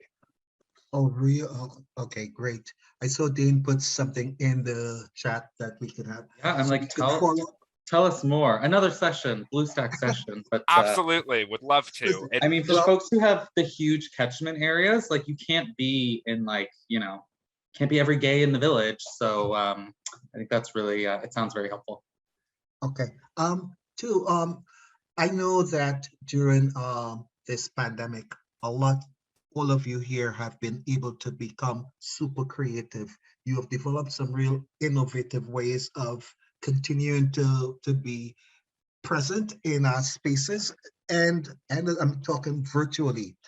Are there some things that you have learned during this process or strategies that you tend to hold on to and build upon for future when we do come out of this pandemic, which we hope soon? But tell us a little bit from each of you, some of those novel or creative ideas that you have developed during this time that you think could work quite well post-pandemic. I think Daryl could go first. Thank you, Mr. Eric. Okay, a couple things. Our delivery service, that originally started just because of COVID, but I'm hoping my boss is on here right now. So hey, guess what we're doing? So I think having you know, swabs, condom delivery services, and P&P supplies deliveries going forward 100% makes so much sense. Not in, GTA, there's amazing, well, for the most part, people can go ahead and jump on the train or whatever the case.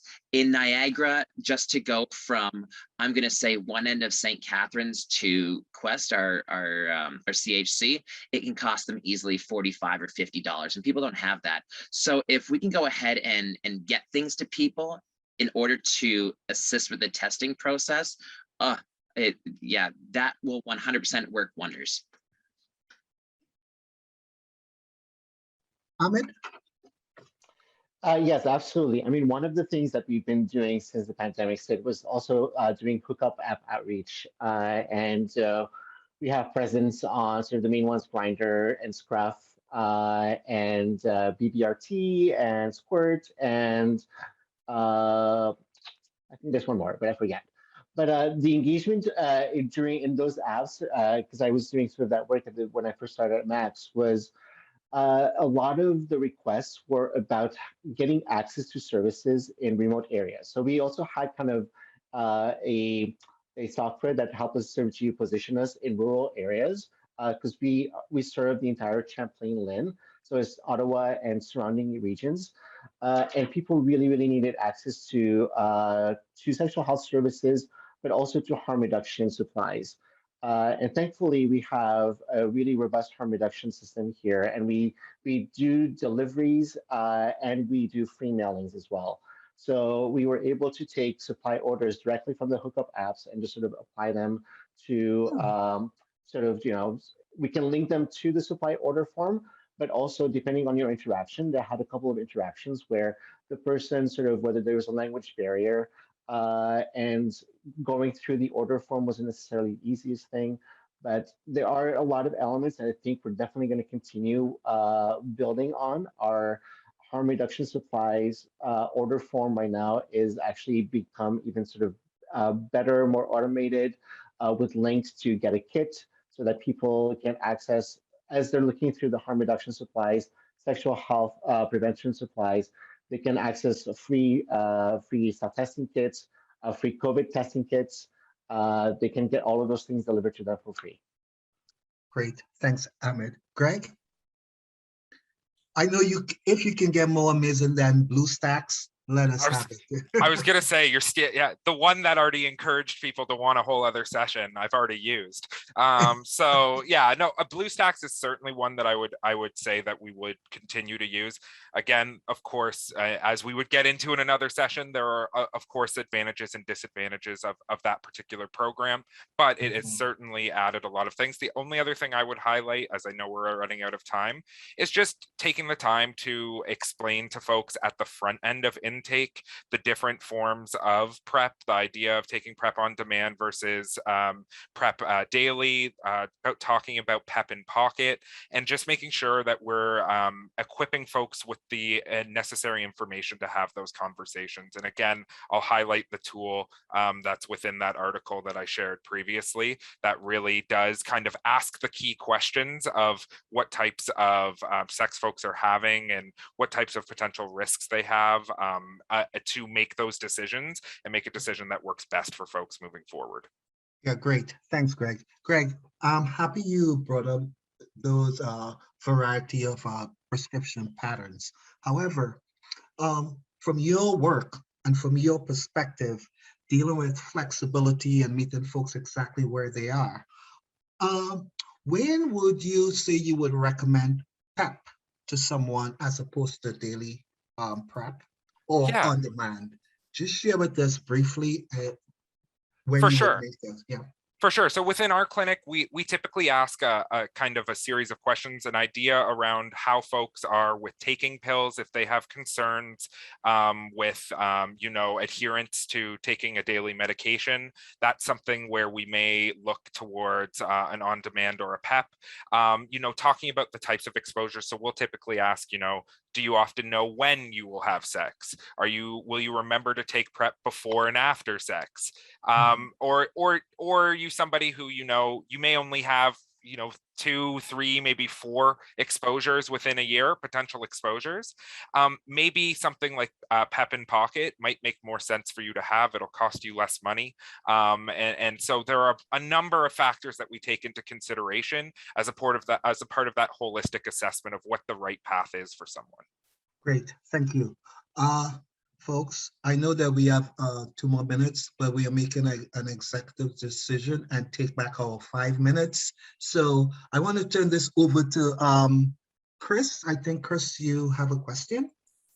Actually, I've got 3 here. We will start off with Ahmed. It was great to hear about your community ambassadors program that you have. I'm wondering if you can tell us a little bit about how you recruit, how you access different members from different communities to come in and be representatives. So right now, we depend a lot on our partner organizations. So one of the places that we do a lot of our outreach and promotion of our programming is the drop-in center for newcomer LGBTQ folks at Centertown Community Health Center. They get about 40 to 70 participants every week.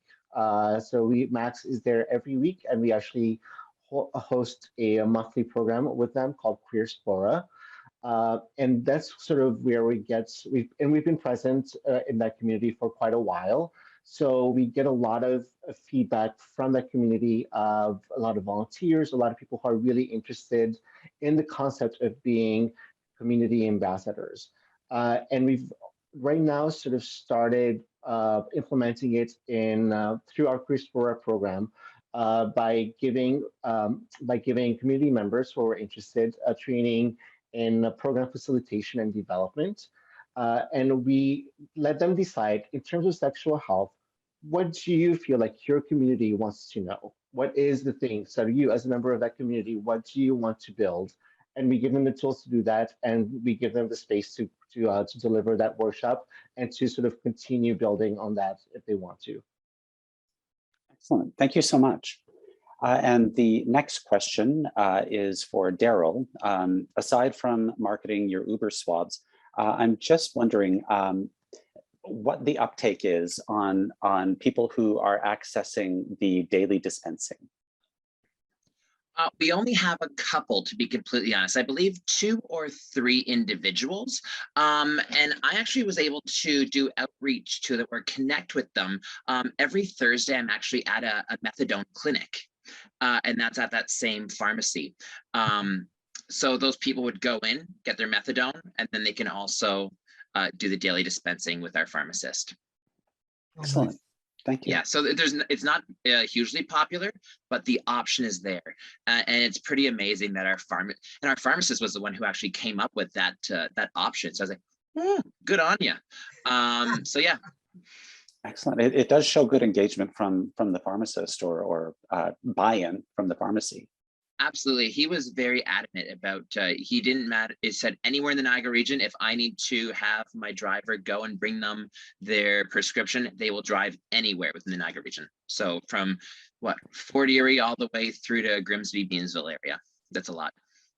Wow. Excellent. Thank you. And my final question is for Greg. Where would you, your clinic is sort of quite well established, and I'm wondering where you would like to see the clinic go next.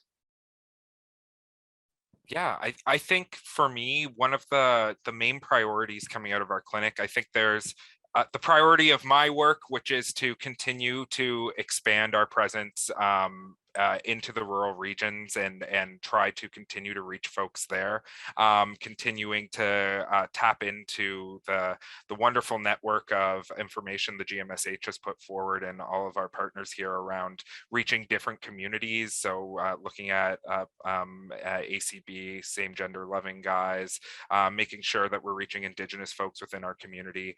But I think more broadly, our PrEP clinic is really looking to reach outside of the GBMSM GBMSM scope. So that's less my work and more the work of the clinic itself and my colleagues. But we're really trying to tap back into those other priority populations, because right now, I think we have a large representation of folks that have been connected through myself and through Will, my colleague, who work with GBMSM, but less so from those other priority populations that have been identified. And we certainly want to begin to make sure that the clinic is available and accessible to those communities as well. Okay, all right, thanks, Greg.